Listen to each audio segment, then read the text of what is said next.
Terima kasih atas waktu dan kesempatannya. Kami dari kelompok 8 akan memaparkan hasil presentasi kami mengenai manajemen keuangan dan analisis agribisnis. Yang pertama, dalam pencatatan transaksi dan data usaha agribisnis. Dalam proses akuntansi dapat dibagi menjadi 8 tahap, yaitu pertama, identifikasi transaksi. Yang kedua, tahap pencatatan dan penggolongan. Yang ketiga, tahap pencatatan di buku besar. Yang keempat, membuat neraca uji coba yang belum disesuaikan. Yang kelima, menyesuaikan entry. Yang keenam, neraca uji coba yang disesuaikan. Yang ketujuh, tahap laporan keuangan atau financial statement. Dan yang kedelapan, melakukan tutup buku. Yang pertama, identifikasi transaksi. Poin pertama, tahap pertama dalam proses akuntansi adalah melakukan identifikasi atau identity transaction dengan detail untuk semua transaksi. Poin yang kedua, cara identifikasi ini bisa dengan mengumpulkan semua nota pembayaran sebagai bukti pengeluaran atau melihat data record, debit dan kredit di buku tabungan. Yang kedua, tahap pencatatan dan penggolongan atau pencatatan bukti transaksi keuangan. Menurut Yusuf, tahun 1992 menjelaskan bahwa langkah kedua adalah record transaction atau memasukkan transaksi yang telah diidentifikasi ke dalam bentuk laporan atau jurnal keuangan. Yang berikut, untuk memulai semua proses tentu saja dibutuhkan data secara otentik dan akuntabel.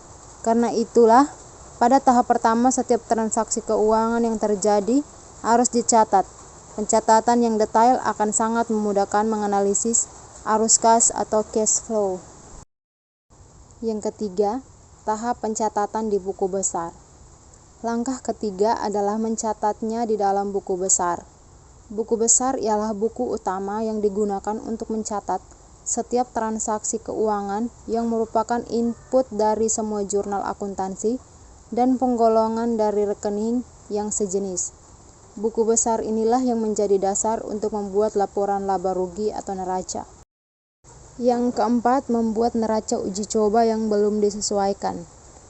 Untuk membuat buku besar yang akurat, maka langkah keempat adalah membuat neraca uji coba yang belum disesuaikan atau unadjusted trial balance. Tahap ini digunakan untuk menguji apakah debit dan kreditnya cocok. Debit adalah pemasukan, sedangkan kredit adalah pengeluaran, menurut Munandar tahun 2004. Yang kelima, menyesuaikan entry. Langkah kelima adalah menyesuaikan entry. Maksudnya adalah, mungkin dalam suatu transaksi masih ada yang belum tertulis. Seperti ketika mendapatkan pemasukan tetapi belum sempat memasukkannya, atau mendapatkan bunga dari tabungan tapi juga belum diinputkan ke dalam neraca. Gunakan proses penyesuaian entry untuk mengelompokkan setiap transaksi. Menurut Yusuf tahun 1992. Yang keenam, neraca uji coba yang disesuaikan. Langkah keenam adalah trial balance yang disesuaikan. Dalam tahap ini dilakukan pengujian apakah debit dan kredit atau pemasukan dengan pengeluaran cocok setelah dilakukan proses penyesuaian entry. Yang ketujuh, tahap laporan keuangan atau financial statement. Tahap paling akhir adalah pembuatan atau perumusan laporan keuangan atau financial statement.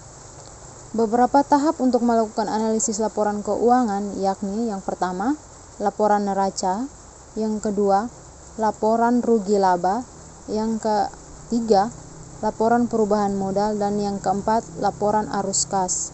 Yang kedelapan, melakukan tutup buku. Tahap terakhir adalah melakukan tutup buku. Biasanya dilakukan dalam periode tertentu, bisa tutup buku bulanan atau tahunan. Langkah ini dilakukan untuk menghentikan proses pencatatan akuntansi dalam periode tersebut. Kemudian, Ulangi lagi dari tahap pertama untuk melakukan siklus akuntansi untuk periode waktu yang baru. Menurut Yusuf tahun 1992. Pengertian dan tujuan analisis kelayakan usaha. Pengertian, analisis kelayakan usaha agribisnis adalah supaya untuk mengetahui tingkat kelayakan atau kepantasan untuk dikerjakan dari suatu jenis usaha dengan melihat beberapa parameter atau kriteria kelayakan tertentu. Dengan demikian, usaha dikatakan layak kalau keuntungan yang diperoleh dapat menutup seluruh biaya yang dikeluarkan, baik biaya langsung maupun yang tidak langsung. Pengertian dan tujuan analisis kelayakan usaha. Tujuan dibagi atas dua. Yang pertama, menetapkan rencana usaha dari segi lokasi usaha, skala atau volume usaha, jumlah kebutuhan modal dan sarana usaha, teknologi dan segi pemasaran. Yang kedua, menetapkan strategi pengelolaan usaha yang berorientasi kepada keuntungan dengan memperhitungkan risiko atau hambatan yang dihadapi dalam proses produksi sehingga dapat dilakukan antisipasi untuk menghindari kerugian. Aspek-aspek analisis kelayakan usaha. Aspek dan kriteria kelayakan usaha yang dikembangkan sesuai dengan keperluan baik pada pihak pelaku usaha atau produsen maupun pihak pengelola LKM. Yang pertama, aspek pasar, analisis pasar. Aspek meliputi analisis terhadap penawaran permintaan atau analisis supply demand atau produk atau suatu produk atau barang dan sistem pasar. Yang kedua, aspek ekonomi dan keuangan, analisis kelayakan dari segi ekonomi dengan keuangan meliputi penilaian seperti terhadap tingkatan risiko, tingkat keuntungan, dan tingkat modal kerja. Parameter yang biasa digunakan BC atau rasio, RC rasio, break-even point, dan lain-lain. Aspek-aspek analisis kelayakan usaha. Secara garis besar, aspek analisis kelayakan usaha dikelompokkan ke dalam tiga aspek, yaitu yang pertama aspek teknis yang menganalisis unsur teknologi dan cara atau prosedur suatu perusahaan untuk dilaksanakan, misalnya secara teknis atau usaha dapat dilakukan oleh pelaku karena tersedianya dan dikuasainya teknologi yang diperlukan. Yang kedua, aspek ekonomi yang menganalisis unsur keuangan dan perekonomian serta perdagangan. Orientasi analisis ekonomi yaitu keuntungan finansial yang akan diperoleh dari suatu usaha. Yang ketiga, aspek sosial budaya yang membahas unsur adat istiadat, sosial dan budaya masyarakat yang langsung maupun tidak langsung terkait dengan suatu usaha. Misalnya, suatu usaha tidak bertentangan dengan adat istiadat dan sosial budaya masyarakat. Aspek yang ketiga adalah aspek budaya dan mentalitas. Analisis terhadap budaya dan mentalitas meliputi penilaian terhadap kejujuran, tahan uji, keinginan untuk terus berkembang, tekun, suka menabung, pengalaman, keadaan rumah tangga, gaya hidupnya, kebiasaan dan sikapnya terhadap uang. Aspek keempat, aspek teknis. Analisis aspek teknis diantaranya meliputi penilaian terhadap pengalaman dan penguasaan teknologi, ketersediaan teknologi dan akses terhadap teknologi. Yang kelima, aspek yuridis atau hukum. Analisis aspek yuridis meliputi kebijakan dan program pemerintah, kedudukan hukum, suatu komoditas atau barang atau perizinan usaha dan lain-lain. Laporan keuangan dan analisis usaha agribisnis. Laporan keuangan agribisnis merupakan hasil akhir dari proses akuntansi agribisnis yang meliputi dua laporan utama, yakni neraca dan laporan rugi laba. Laporan keuangan disusun dengan maksud untuk menyediakan informasi keuangan suatu perusahaan kepada pihak-pihak yang berkepentingan sebagai bahan pertimbangan dalam mengambil keputusan. Neraca adalah laporan yang menunjukkan posisi keuangan suatu perusahaan agribisnis pada saat tertentu. Sedangkan laporan rugi laba merupakan laporan yang menunjukkan hasil kegiatan perusahaan dalam jangka waktu tertentu. Untuk mengetahui apakah perusahaan sudah berjalan baik, maka pengelola harus mengetahui kinerja perusahaan yang dikelolanya. Kinerja perusahaan secara sederhana biasa diketahui dari tiga aspek, yaitu yang pertama likuiditas, yang kedua solvabilitas, dan yang ketiga rentabilitas. Yang pertama likuiditas. Likuiditas merupakan kemampuan perusahaan agribisnis untuk memenuhi kewajibannya yang segera harus dipenuhi. Likuiditas berhubungan dengan masalah kepercayaan kreditor jangka pendek kepada perusahaan. Artinya, semakin tinggi likuiditas, semakin percaya para kreditor jangka pendek. Rumusnya, likuiditas sama dengan aktiva lancar per hutang lancar. Yang kedua, solvabilitas. Solvabilitas merupakan kemampuan perusahaan agribisnis untuk memenuhi semua kewajibannya apabila perusahaan dilikuidasi. Biasanya permasalahan yang muncul apabila perusahaan agribisnis dilikuidasi atau ditutup menyangkut apakah kekayaan yang dimiliki perusahaan mampu menutup semua hutang-hutang. Rumusnya, solvabilitas sama dengan total aktiva per total hutang. Yang ketiga, rentabilitas. Rentabilitas merupakan kemampuan perusahaan agribisnis dalam menghasilkan keuntungan dengan modal yang bekerja di dalamnya. Semua modal yang bekerja dalam perusahaan adalah modal sendiri dan modal asing. Rentabilitas terbagi ke dalam dua macam rentabilitas, yaitu rentabilitas ekonomi dan rentabilitas modal sendiri. Rentabilitas ekonomi atau RE adalah kemampuan perusahaan untuk menghasilkan profit dengan semua modal. Sedangkan rentabilitas modal sendiri atau RMS adalah kemampuan perusahaan untuk menghasilkan profit dengan modal sendiri. Rumusnya, rentabilitas sama dengan profit per total modal dikali 100%. Rumus rentabilitas ekonomis adalah EBIT per MS tambah MA kali 100%. Dan rentabilitas modal sendiri sama dengan EAT per MS dikali 100%. Selanjutnya, analisis keuangan agribisnis. Yang pertama, break-even point atau BEP. Yang kedua, leverage. Dan yang ketiga, rasio keuangan agribisnis. Break-even point. Break-even point atau BEP merupakan suatu kondisi di mana pada periode tersebut perusahaan tidak mendapat keuntungan dan juga tidak menderita kerugian. Artinya, pada saat itu penghasilan yang diterima sama dengan biaya yang dikeluarkan. Di dalam analisis BEP digunakan asumsi-asumsi dasar, yaitu yang pertama, biaya harus bisa dipisahkan dalam dua jenis biaya variabel dan biaya tetap. Bila ada biaya semi variabel, harus dilokasikan ke dalam dua jenis biaya tersebut.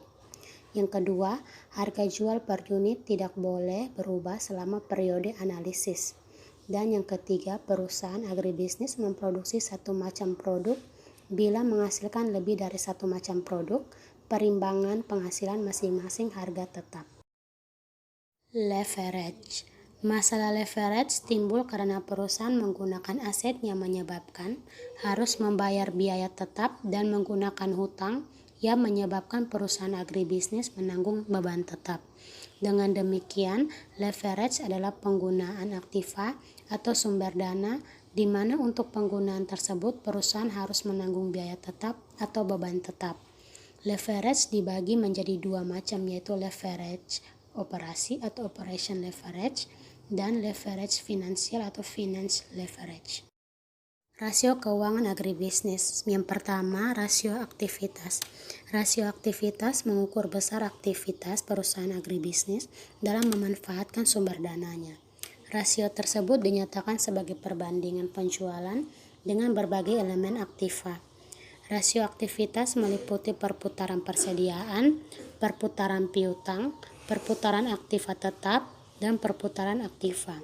Perputaran persediaan merupakan komponen utama dari barang yang dijual. Kedua, rasio likuiditas. Rasio likuiditas merupakan kemampuan perusahaan agribisnis membayar kewajiban-kewajibannya yang segera harus dipenuhi, yaitu hutang jangka pendek. Rasio likuiditas meliputi current ratio, quick ratio atau asset test ratio, dan cash ratio. Yang ketiga, rasio keuntungan. Keuntungan merupakan hasil dari kebijaksanaan yang diambil manajemen. Rasio keuntungan bertujuan mengukur seberapa besar tingkat keuntungan yang dapat diperoleh oleh perusahaan agribisnis. Semakin besar tingkat keuntungan menunjukkan semakin baik manajemen dalam mengelola perusahaan agribisnis. Rasio keuntungan dapat diukur dengan profit margin, return on asset atau ROA, return of equity atau ROE, return of investment atau ROI, dan earning per share atau EPS. 4. Rasio leverage. Rasio leverage menunjukkan seberapa besar dan perusahaan agribisnis dibelanjai dengan hutang. Apabila perusahaan agribisnis tidak mempunyai leverage, faktornya sama dengan 0. Artinya, perusahaan agribisnis dalam beroperasi sepenuhnya menggunakan modal sendiri atau tanpa menggunakan hutang.